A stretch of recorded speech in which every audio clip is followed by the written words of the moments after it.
देखो मैं ये कह रहा था कि कोवेलेंट कैरेक्टर निकालने के लिए फेजान ने रूल दिया था, जिसे हम फेजान रूल कहते हैं, जो हमने सुबह में भी पढ़ा।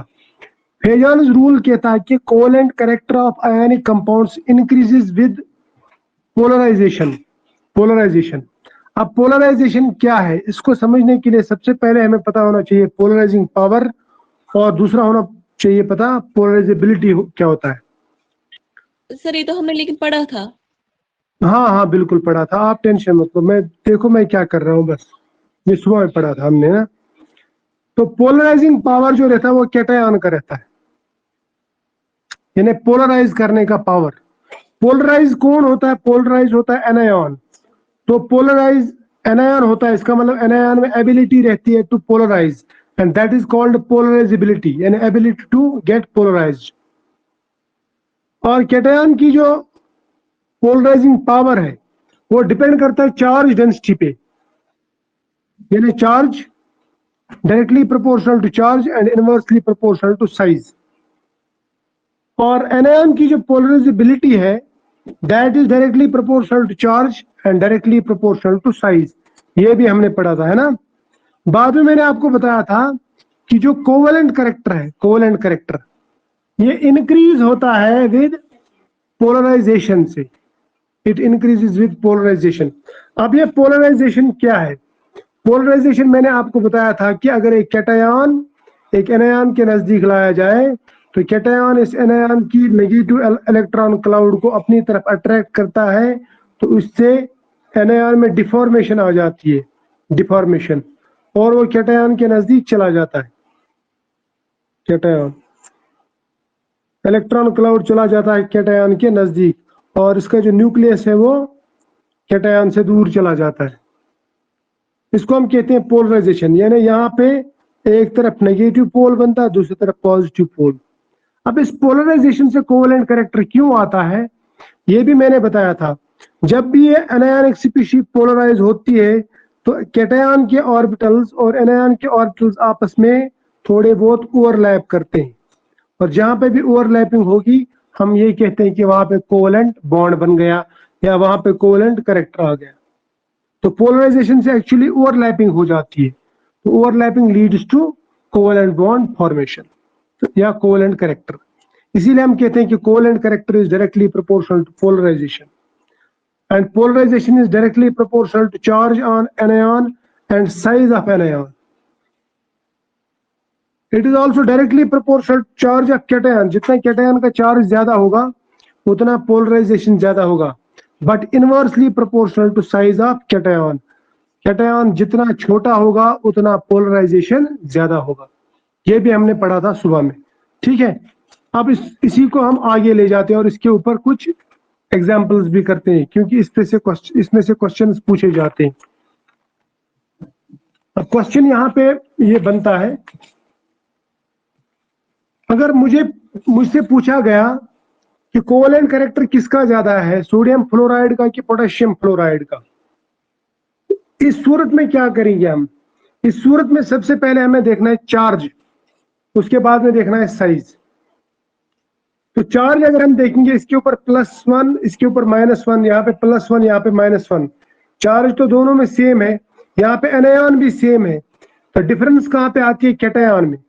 अब जितना कैटायन छोटा होगा उतना कोवेलेंट कैरेक्टर ज्यादा होगा, तो कोवेलेंट कैरेक्टर फिर इसमें ज्यादा होगा, क्योंकि ये कैटायन छोटा है ये कैटायन बड़ा है, मैं बोलूंगा इसमें कोवेलेंट कैरेक्टर ज्यादा है। अब अगर मैं इसमें से पूछूं सोडियम फ्लोराइड और मैग्नीशियम फ्लोराइड, इसमें से कोवेलेंट कैरेक्टर किसका ज्यादा होगा? जल्दी बोलो। Magnesium fluoride. Magnesium fluoride. क्यों? क्योंकि यहाँ पे +1 चार्ज -1 चार्ज, यहाँ पे +2 चार्ज -1 चार्ज -1 चार्ज, ठीक है। तो इस पे चार्ज ज्यादा है मैग्नीशियम पे, तो इसका मतलब यहाँ पे पोलराइजेशन ज्यादा होगी, कोवेलेंट कैरेक्टर ज्यादा होगा। इसके बाद में बेरिलियम क्लोराइड और बेरियम क्लोराइड, इन दोनों में से मुझे बता जल्दी। Beryllium chloride. Beryllium chloride, beryllium chloride का कोवेलेंट कैरेक्टर ज्यादा होगा, क्योंकि यहाँ पे साइज इसका कम है, इसका साइज ज्यादा है। इनमें lithium fluoride, lithium chloride, lithium bromide और lithium iodide, lithium lithium iodide fluoride. Lithium fluoride, उसके बाद क्लोराइड लिथियम, ज्यादा। क्लोराइड। ओके, लिथियम क्लोराइड ज्यादा होगा। क्यों?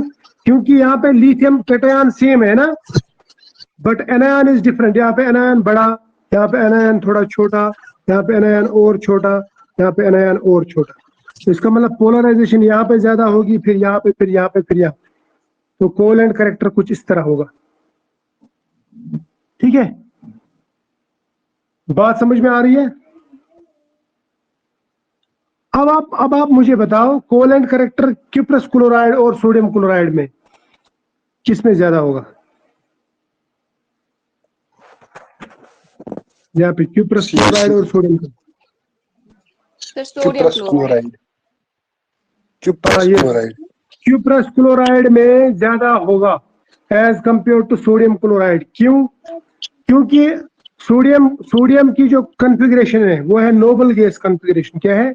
Noble gas configuration, sodium positive की। लेकिन कॉपर पॉजिटिव की जो अंदर वाली इलेक्ट्रॉनिक कॉन्फ़िगरेशन है that is pseudo inert gas. इसकी इनर्ट गैस कॉन्फ़िगरेशन है यहाँ पे pseudo inert gas configuration. Pseudo inert gas का मतलब रहता है इनर्ट गैस कॉन्फ़िगरेशन, यानी 8 इलेक्ट्रॉन प्लस 3d10, यानी टोटल मिला के 18 इलेक्ट्रॉन। इस डी से क्या होता है? डी से, अब डी में जितने इलेक्ट्रॉन जाएंगे न्यूक्लियस में उतने प्रोटॉन्स भी जाते हैं ना एक्स्ट्रा, लेकिन डी की स्क्रीनिंग कम होती है, यहाँ पे शील्डिंग कम होती है, इसलिए यहाँ पे जो चार्ज डेंसिटी रहती है, या मैं बोलूंगा इफेक्टिव न्यूक्लियर चार्ज, वो कॉपर में ज्यादा रहेगा। So cuprous chloride is more covalent than sodium chloride. D block metals, याद रखना, डी ब्लॉक मेटल्स के साल्ट्स ज्यादा कोवेलेंट रहते हैं as compare to s block elements के साल्ट्स।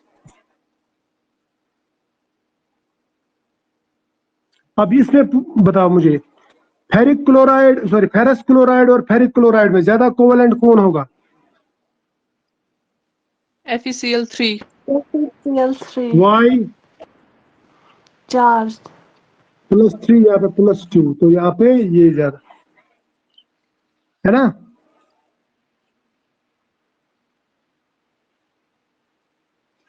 अच्छा, इन दोनों में सॉल्युबिलिटी किसकी ज्यादा होगी?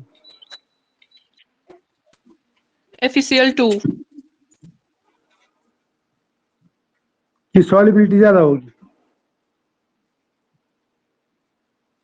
FeCl3। Fe, Cl3, yes sir, sorry। क्यों? क्योंकि चार्ज हाइड्रेशन ज्यादा होगा। तो इसका मतलब ये हुआ कि सॉल्युबिलिटी जो है ना, सॉल्युबिलिटी आप प्रिडिक्ट नहीं कर सकते। सॉल्युबिलिटी सिर्फ आप, जो मैंने एस ब्लॉक और एस ब्लॉक में बताया ना, एल्कली मेटल्स और एल्कलाइन अर्थ मेटल्स की, वो याद रखना। ठीक है,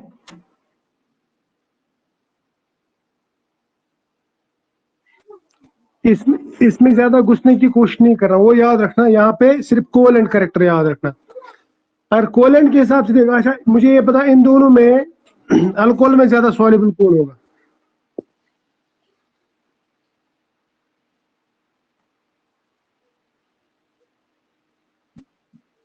या बेंजीन में सॉल्युबल ज्यादा कौन होगा? FeCl3। Cl3 हाँ, ही। यस, क्यों?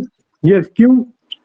नॉन पोलर में यही कोवेलेंट ज्यादा। क्योंकि कोवेलेंट कैरेक्टर ज्यादा। अब कोवेलेंट कैरेक्टर जहां पे आपको ज्यादा दिख जाए ना, तो समझ लेना कि वो ऑर्गेनिक सॉल्वेंट में ज्यादा सॉल्युबल होगा। बात समझ में आ रही है? Yes sir. ओके, तो ऑर्गेनिक में आप प्रेडिक्ट कर सकते हैं इससे कोवेलेंट कैरेक्टर। अब इनमें से मुझे बता, कोवेलेंट कैरेक्टर किसका ज्यादा होगा?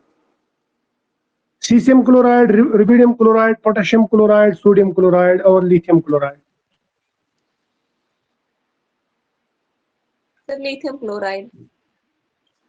कोवेलेंट कैरेक्टर होगा लिथियम क्लोराइड का ज्यादा। क्यों? क्योंकि यहाँ पे पोलराइजेशन ज्यादा होगी एज कंपेयर टू दिस, फिर यहाँ पे, फिर यहाँ पे। सीसियम क्लोराइड में पोलराइजेशन कम होगी क्योंकि यहाँ पे सीसियम बड़ा कैटायन है। इसमें से बताओ यहाँ पे कोवेलेंट कैरेक्टर। SiCl4 ज्यादा। वेरी गुड, फिर AlCl3, फिर ये, क्योंकि यहाँ पे प्लस चार्ज, +4 +3 +2 +1, राइट। तो यहाँ पे इसने बताया मुझे कोवेलेंट कैरेक्टर किसका ज्यादा होगा, AgI, AgBr, AgCl, AgF। AgI. AgI, I, Q, AgI, Y। size of anion, yes, यहाँ पे साइज ऑफ एनायन बड़ा है, यहाँ पे थोड़ा छोटा है, यहाँ पे इससे छोटा, यहाँ पे बहुत छोटा। यहाँ पे पोलराइजेशन ज्यादा होगी, कोवेलेंट कैरेक्टर ज्यादा, एंड सो ऑन। ठीक है,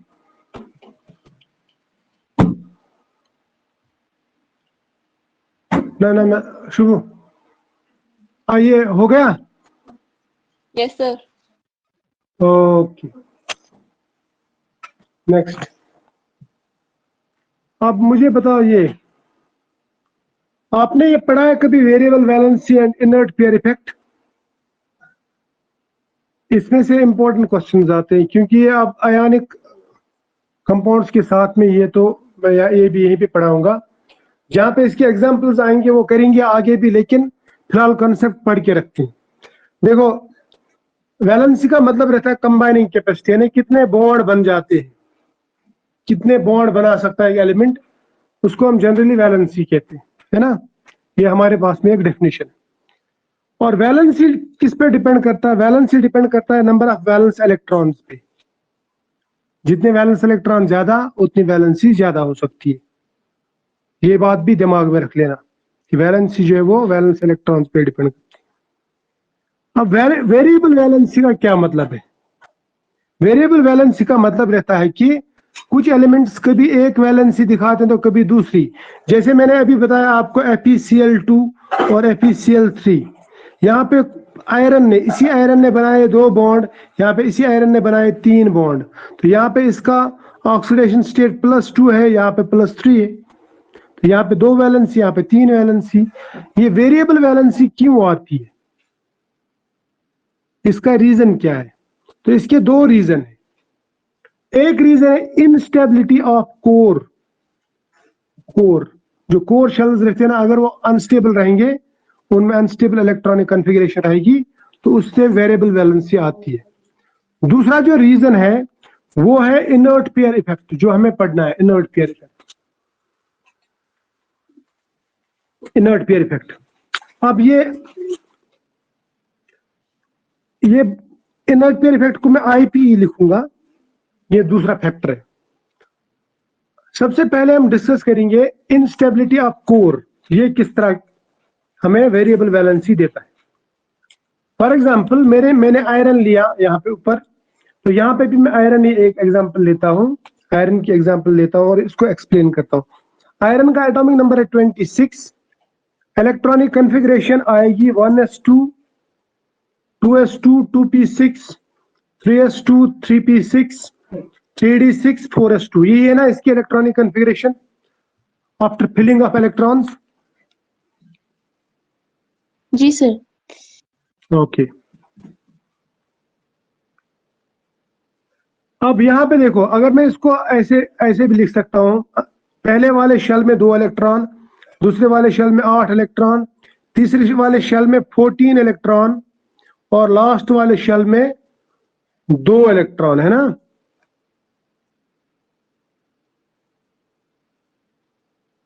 समझ में आ रही है बात? Yes, sir. Yes, sir. शाबाश। अब देखो, अगर ये वैलेंस इलेक्ट्रॉन ये वाले लूज करता है, तो इसका ऑक्सीडेशन स्टेट हो जाएगा +2, तो ये बन जाएगा Fe2 पॉजिटिव, है ना, Fe2 पॉजिटिव।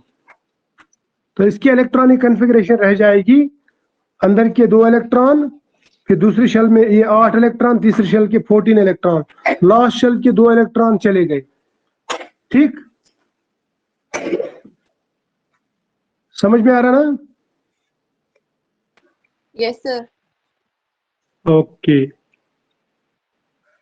अब देखो, अगर मैं ये इलेक्ट्रॉनिक कॉन्फ़िगरेशन देखूं, तो इस इलेक्ट्रॉनिक कॉन्फ़िगरेशन में आपको मिलेगा 1s2, 2s2, 2p6, 3s2, 3p6 और 3d6। यानी अंदर वाले शेल में सिर्फ 14 इलेक्ट्रॉन्स है। ये जो शेल है, ये वाली शेल, पेनल्टीमेट शेल जिसे आप कहते हैं, ये पेनल्टीमेट शेल स्टेबल नहीं है, Yes, sir.